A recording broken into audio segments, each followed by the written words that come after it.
안녕하십니까. 사전처럼 이용하는 이정환 쌤의 민법 진짜 조문 해설인데요. 이거 야, 조문 중에 가짜 조문도 있냐 이런 분들. 여기서 진짜는 조문을 해석하는 게 아니고요, 해설을 해석하는 거예요.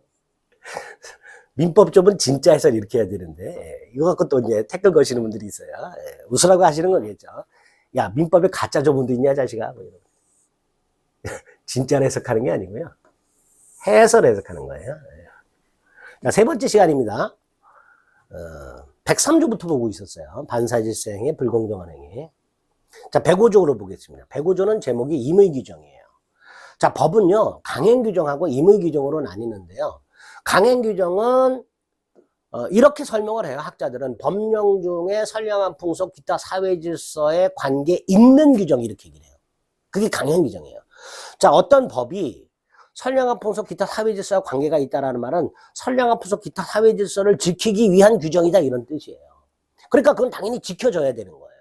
안 지키면 큰일 나겠지. 반면에 임의규정은 선량한 풍속, 기타 사회질서와 관계가 없는 규정이에요. 그러니까 사회질서 유지와는 관계가 없기 때문에 굳이 지킬 필요가 없는 규정이에요. 그러니까 당사자가 그걸 위반해도 되죠.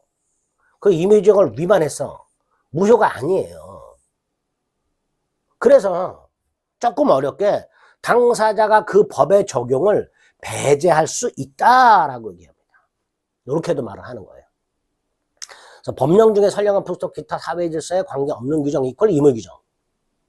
직관적으로 이해하자 당사자가 굳이 지킬 필요가 없는 규정. 그래서 위반하더라도 무효가 아닌 규정. 조금 어렵게 당사자가 적용을 배제할 수 있는 규정, 이렇게 됩니다.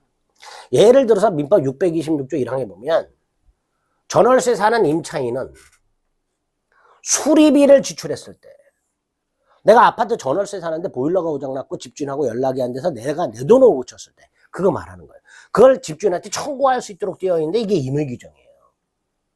그런데 그 임의규정하고 다른 의사를 표시했대요. 누가? 계약의 당사자가.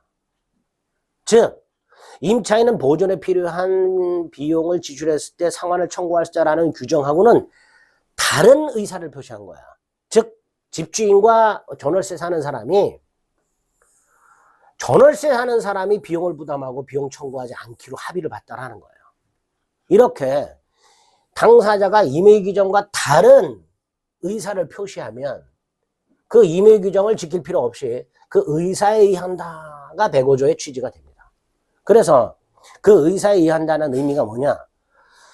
임차인은 비용을 청구할 수 있다는 임의규정과는 다른, 임차인은 비용을 청구하지 않는다는 의사를 표시했을 때 이 의사에 의하니까 이 의사 표시는 어떻다? 유효하다, 이런 뜻이죠. 아까 임의규정을 위반했을 때는 무효가 아니라 그랬잖아요. 그러니까 이렇게 연결이 되는 거죠. 유효하다. 그래서 이거 자주 나오죠. 임차인의 비용 상환 청구권, 포기 약정은 유효, 이렇게 됩니다. 여기 105조. 범죄행위 해석과 관련된 조문의 의미고요. 그 다음에 106조 사실인 관습이 있습니다. 법령 중에 선량한 풍속, 기타 사회질서와 관계가 없는 규정이니까 임의규정이잖아요. 자, 임의규정이 있는데 그 임의규정과 다른 관습이 있어. 세 번째, 당사자 의사가 불분명해.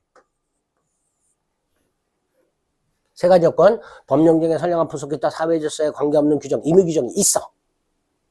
근데 그 임의규정과는 반대되는 다른 관행이 있어. 세 번째, 당사자 의사가 불분명해. 그럼 뭐에 의한다? 관습에 의한다. 관행에 의한다, 이렇게죠. 법령 중에 선량한 풍속, 기타 사회질서에 관계없는 규정을 임의규정이라고 그랬습니다. 자, 이와 다른 규정이 있다. 다른 관습이 있다.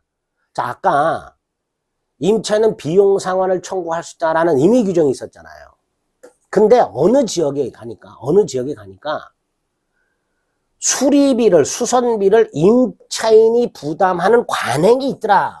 만약에 어느 지역은 그 지역의 관습이란, 그 지역의 관행이 임차인이 수선비를 부담하는 관행이 있다란 말이에요. 그런데 임대인, 임차인의 의사가 분명하지 않아. 예를 들어 계약서에 임차인이 부담한다, 임대인이 부담한다, 이런 게 있어야 되는데 없어. 그래서 임차인한테 물어봤더니 그 임대인이 부담하는 거 아니에요? 임대인한테 물어봤더니 그 임차인이 부담하는 거 아니에요? 이런 식으로. 어쨌든 임차물의 보존에 관한 필요비, 즉 수선비에 대해서 임대인과 임차인 중 누가 부담할 것인지에 대한 당사자의 생각이 분명하지 않더란 말이죠. 이럴 때 뭐 해야 한다? 그 관행에 따른다. 그래서 109조 관행이 적용되려면 꼭 기억하셔야 돼요. 이건 출제가 된 바가 있어요. 임의 규정이 있어. 그와 다른 관행이 있어. 세 번째, 이거 꼭 기억하세요. 당사자 의사가 분명하지 않아. 그때 그 관행에 의합니다. 자, 예를 들어 볼게요. 우리 민법에 보면 242조가 있어요. 나중에 역시 볼 건데, 건물을 지을 때 특별한 관습이 없으면 경계로부터 반 미터 띄우도록 하고 있어요.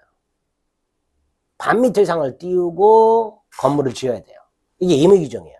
그런데 자, 반 미터 이상을 띄워야 되는데 우리 어디를 가다 보면 그 지역이 특히 건물이 다닥다닥 붙어 있는 경우를 본 적이 있죠. 반 미터 띄우라는 민법이 있고 그게 임의 규정인데 어느 지역을 갔더니 다닥다닥 붙어서 건물이 지어지는 관행이 있다는 말이에요. 그리고 당사자사의 의사가 불분명해. 인접한 건물 소유자가 아무 말을 안 해. 띄워라 말아라 아무 말을 안 해. 그러면 세 가지 요건을 충족했죠. 반 미터 띄우라는 임의 규정, 다닥다닥 붙여서 건물을 짓는 관행, 당사자 의사의 불분명. 그럼 뭐 해야 한다? 관행해야 한다. 관행에 의하니까 다닥다닥 붙어서 건축할 수 있다. 이렇게 되겠죠. 이게 106조 의미가 됩니다. 이렇게 지문이 출제가 된 적이 있어요. 조심하셔야 돼요. 법령 중에 선량한 부속개체 사회질서와 관계없는 규정, 임의 규정과 다른 관행이 있어. 그런데 당사자 의사가 분명해. 자, 당사자 의사가 분명하면 그 의사에 의합니다. 근데 분명한 경우에도 관습에 의한다. 이렇게 출제가 된 적이 있어요. 조문이 왜 중요한지, 그 의미를 어떻게 파악하고 있어야 되는지 기출 지문을 보면 명확해지죠. 그래서 조문의 의미 파악하시고 어떤 식으로 출제가 되면 어떤 판례가 나오는가 자꾸 반복해서 듣다 보면 민법에 좀 자신감이 붙게 됩니다. 아시겠죠? 꾸준히 반복해서 그 유튜브 같은 거 켜가지고 맨날 그 이거 짧은 거 재밌는 거 뭐 이런 거 그 보면 시간은 잘 가지만 재미있으니까 시간은 잘 가죠. 근데 인생에 별로 도움도 안 되는 거 이런 거 보고 계시지 말고, 물론 유튜브 중에 정보 유용한 거 굉장히 많습니다. 법 말고도 그런 거 보시고 나머지 인생에 전혀 도움도 안 되는 거 이런 거에 시간 낭비하지 마시고 이런 거 도와주세요. 야, 이게 인생에 도움이 되냐? 혹시 알아요? 나중에 써먹을 때가 있을 때, 그죠? 그래서 오다 가다가 자꾸 봐주시고, 다시 한번 광고합니다. 네이버에서 이지원 패스 검색하셔서 자료 다운 받으시고요. 이종환 유튜브에 구독과 좋아요 꾹꾹 눌러주시기를 다시 한번 부탁드리겠습니다. 고생하셨습니다.